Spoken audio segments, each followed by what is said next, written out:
ও ইনকলাব মঞ্চের মুখপাত্র শরীফ ওসমান হাদী আর আমাদের মাঝে নেই।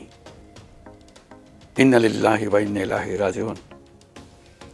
কিছুক্ষণ আগে সিঙ্গাপুরের পররাষ্ট্রমন্ত্রী ভিভিয়ান বালাকৃষ্ণন আমাকে টেলিফোনে এই হৃদয় বিদারক সংবাদটি জানিয়েছেন। ফেসিবাদ ও আধিপত্যবাদ বিরোধী সংগ্রামের এই অমর সৈনিককে মহান রব্বুল আলামিন শহীদ হিসেবে কবুল করুন, এই দোয়া করি। আমরা সবাই মিলে এই দোয়া করি। শরীফ ওসমান হাদীর এই অকাল মৃত্যুতে আমি গভীর শোক ও দুঃখ প্রকাশ করছি। তার প্রয়াণ দেশের রাজনৈতিক ও গণতান্ত্রিক পরিসরে এক অপূরণীয় ক্ষতি। আমি তার রুহের মাগফিরাত কামনা করছি এবং শোক সন্তপ্ত স্ত্রী, পরিবারের সদস্যবৃন্দ, স্বজন ও সহকর্মীদের প্রতি গভীর সমবেদনা জানাচ্ছি। শহীদ ওসমান হাদীর স্ত্রী ও একমাত্র সন্তানের দায়িত্ব সরকার গ্রহণ করবে। শহীদ শরীফ ওসমান হাদীর অকাল মৃত্যুতে আগামী শনিবার একদিনের রাষ্ট্রীয় শোক ঘোষণা করছি। এই উপলক্ষে শনিবার দেশের সব সরকারি, আধা সরকারি, স্বায়ত্তশাসিত প্রতিষ্ঠান, শিক্ষা প্রতিষ্ঠান সহ সরকারি বেসরকারি ভবন এবং বিদেশে বাংলাদেশ মিশনগুলোতে জাতীয় পতাকা অর্ধনমিত থাকবে। একই সাথে আগামীকাল শুক্রবার বাদ জুমা দেশের প্রতিটি মসজিদে শহীদ ওসমান হাদীর রুহের মাগফিরাত কামনায় বিশেষ দোয়া ও মোনাজাতের আয়োজন করা হবে। আপনারা তাতে শরীক হন। অন্যান্য ধর্মের উপাসনালয়গুলোতেও আয়োজন হবে বিশেষ প্রার্থনার। আমি বিশেষ কৃতজ্ঞতা জানাই সিঙ্গাপুর সরকারের প্রতি। তারা হাদীর চিকিৎসায় অত্যন্ত আন্তরিকতা ও পেশাদারিত্ব দেখিয়েছেন।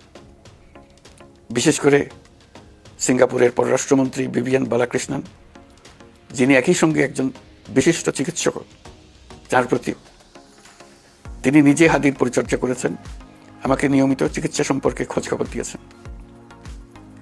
এই নৃশংস হত্যাকাণ্ডের সঙ্গে জড়িত সকল অপরাধীকে দ্রুত আইনের আওতায় আনা হবে এবং তাদের বিরুদ্ধে সর্বোচ্চ শাস্তি নিশ্চিত করা হবে।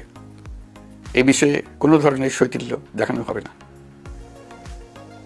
বিপ্লবী রক্তে উজ্জীবিত এই তরুণ নেতা ওসমান হাদী ছিলেন প্রতিবাদের অনন্য প্রতীক। তার কর্মের মধ্য দিয়ে তিনি শুধু প্রতিবাদ নয়, দেশপ্রেম, ধৈর্য ও দৃঢ়তার অনন্য দৃষ্টান্ত রেখে গেছেন। আমি দেশের সকল নাগরিকের প্রতি আন্তরিক আহ্বান জানাচ্ছি, আপনারা ধৈর্য ও সংযম বজায় রাখুন। আইন শৃঙ্খলা রক্ষাকারী বাহিনী ও সংশ্লিষ্ট সংস্থাগুলোকে পেশাদারিত্বের সঙ্গে তদন্ত কার্যক্রম পরিচালনা করে সুযোগ দিন। রাষ্ট্র আইনের শাসন প্রতিষ্ঠায় সম্পূর্ণরূপে প্রতিশ্রুতিবদ্ধ।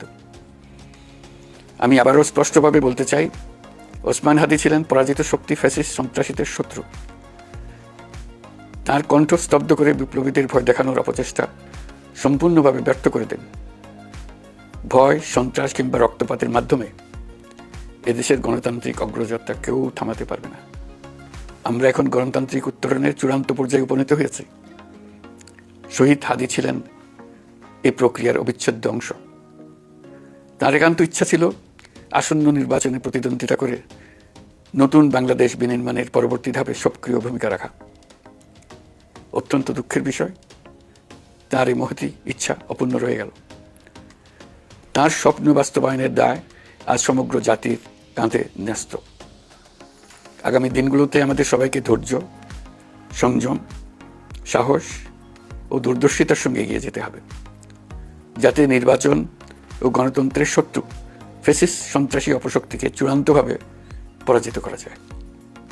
এই শোকের মুহূর্তে আসুন আমরা শহীদ শরীফ ওসমান হাদীর আদর্শ ও ত্যাগকে শক্তিতে পরিণত করি, ধৈর্য ধারণ করি, অপপ্রচার ও গুজবে কান না দিই এবং যে কোনো হঠকারী সিদ্ধান্ত থেকে বিরত থাকে।